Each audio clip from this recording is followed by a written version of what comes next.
What does a morning look like for you at the moment? Have you got a routine of some kind? Yes, I run every single morning. So that's what time are you up? When are you waking up? I'm up about 5:30. So every morning starts with a run. And that's because that's the one thing I hate to do more than anything in the world. So that's like my cup of coffee. And I'm all about armoring yourself. So the second you leave your house and the second you open your phone, the second you do any of that, you are now letting in poison and cancer. So I make sure a lot of things you can't avoid. So as I get up, I start to armor plate my mind and body. Like a person's going to war, you put your body armor on.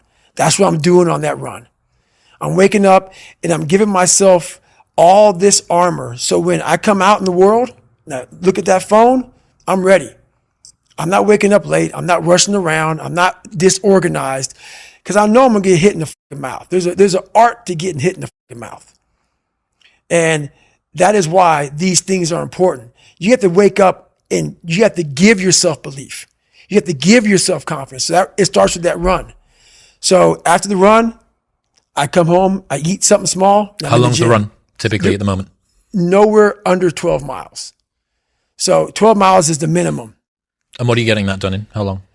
It depends. Right now I'm running heart rate. So I'm running like 8:15s, 8:30s because I'm retraining right now. Because what's that? Is that zone 2 for you? Zone 2. Yep. Because of the leg surgery I had. So I'm going back, starting from scratch. So anywhere from about 1:30 to 2 hours, I run every day. Mm-hmm. So you're fasted on the morning. Yes. Up, straight out. Straight out. 90 minutes to 2 hours of running. Back. Yep. Eat, and I'm in the gym. So, and then after that, to whatever's on the plan for the day. That's how that works every day. Are you still doing your stretching? Because you've got every 2 hours of every night. 2 hours of meditation, mm-hmm. 90 minutes to 2 hours of running. Mm-hmm. How long's the gym session? Depends. 45 to an hour and a half. Okay. Mm-hmm. Stretching, meditation, run, mm-hmm. Eat, mm-hmm. Gym. Mm-hmm. What? Is there something I'm missing, Jennifer? Oh, yeah. Yeah. Forgot about that. You cycle as well? Yeah. How long are you cycling? It just depends. I do stationary bike right now a lot. Uh-huh. What are you using? Is it like a watt bike or something similar? Yeah, something similar. Yep. So I put my bike on a like trainer, mm-hmm. and I cycle. Yep. At least 3 or 4 days a week I'll do that. So that's your day. There is no room for anything else. Yeah, there is a lot of room. So there's 24 hours, and I use it all pretty well. How's your sleep? What's your sleep like? It's really good. Okay. It You're is getting now. 8 hours-ish, something like that? 7-8 hours. Mm-hmm. Yeah. Well, you'd need to with this sort of volume. 7-8 hours. And you're still doing your stretching stuff? Every night. So you've got a 4-hour block basically of stretching and meditation? Well, no, that's all in one block. You combine the two, right? Yeah, that's all in one block. Cool. Yep. That's one hell of a day. It is. And it's been like that for 7 years. But going back to what you said before about needing to cap success, mm-hmm. you wouldn't be able to fit even 1/10 of that in. Exactly. If you were chasing down. Exactly. Yep. That's exactly it. So if all that's fucked up, that's why I got to cap success, because I can't put that in. And that's my growth factor. So, that's my human growth factor. You said before about how you build up self-esteem and confidence and stuff. Mm-hmm. And there's this quote from one of my friends, Alex Hormozy, that says, "You don't become confident by shouting affirmations in the mirror, but by having a stack of undeniable proof that you are who you say you are.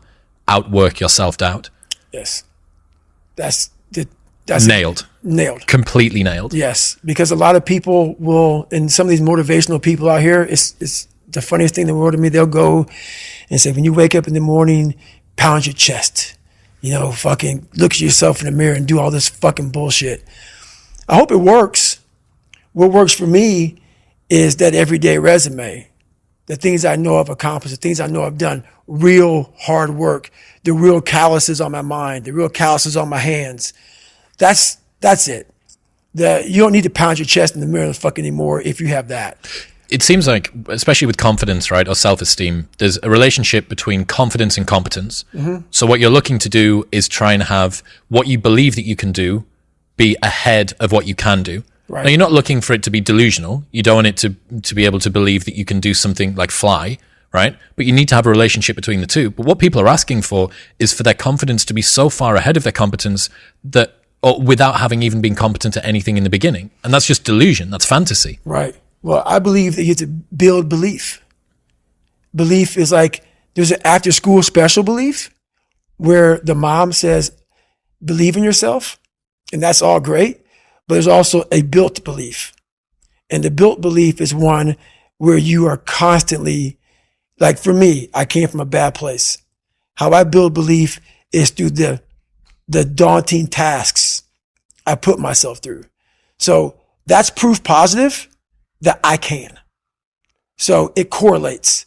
And that's how this piece of shit kid I once thought I was built belief by saying, I was in 3 Hell Weeks. I went to Ranger School. I tried out for Delta Selection. Undeniable stack of proof. That is proof, motherfucker. So whenever you think you can't, the confidence comes from the thing that you built.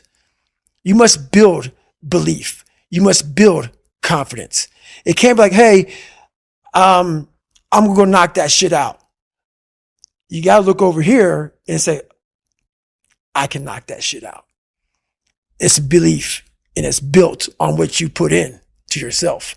Another friend sent me a message this morning knowing that we had this big thing that we've been working toward for a long time today. He said, Nietzsche said, I know of no better life purpose than to perish in attempting the great and impossible. The fact that something seems impossible shouldn't be a reason to not pursue it. That's exactly what makes it worth pursuing. Where would the courage and greatness be if success was certain and there was no risk? The only true failure is shrinking away from life's challenges. Nailed that one also. 2 for 2. Nailed that one also, man. Yeah, it's that dealing with laziness and self-doubt thing, I think. And I do wonder how many people use the look in the mirror, pound the chest, stare into your eyes, say your affirmations, don't get the results, and then lose confidence. Well, that's part of it. A lot of it is limited horizons. Limited horizons are like, I use me as an example always. I came from a small town in Indiana where there was a handful of black families. And a lot of people in that town, when you come from a town of 8,000 people, it's like we had a local plant, Great Dane. And you're like, you know what? I want to work at Great Dane and get a house next to my mom. That's what you know. So many of us come from these small places in our mind that we're not willing to think outside of only what we've seen. Our mind works in such a small compartment. And one thing I was able to do was to dream. Many people, but don't make dreams your fucking master. But I was able to dream outside those fucking 4 walls of that small town. And until you're able to really put yourself into that dream, but don't make dreams your master, that's where you truly become what you're destined to become. What do you mean, don't make dreams your master? A lot of people sit back and they dream about being a sports figure, or dream about being a SEAL, or dream about being an astronaut. And all it is a motherfucking dream. They don't put the work behind the dream. That dream has become their fucking master. When you become the master of your fucking dream is when you say, I want to go be a Navy SEAL. And you say, okay, I'm going to lose 106 pounds in less than 3 fucking months. The dream was the one thing I thought about, and the dream was now gone. Now what comes in, the dream goes away, and the fucking laundry list of fucking details and tasks come up. Gotta do this, gotta do this, gotta do this, gotta do this. That's when you become the master of your dream. So a lot of people out there dreaming. Ryan Holiday says, talking about the thing and doing the thing vie for the same resources. Allocate yours appropriately. That's it. That's it. That's the way it works as well. That's the way that the brain works. You can actually get these kicks of dopamine by telling your friends about, I'm going to be a Navy SEAL. I'm going to start my training next week. It's going to be great. I'm going to feel like this. It feels good. It feels good to talk about that shit, man. It actually makes you feel good, makes you feel proud, all that shit. But guess what happens? That alarm clock goes off at 4 a.m. to train. I don't want to be a SEAL today. Or I don't want to be whatever today. I'll start tomorrow. And that's the usual pattern of people's lives. That's why I talk about clearing out the mind. Until you really want to do something, you always get be a talker. You always get run your fucking mouth.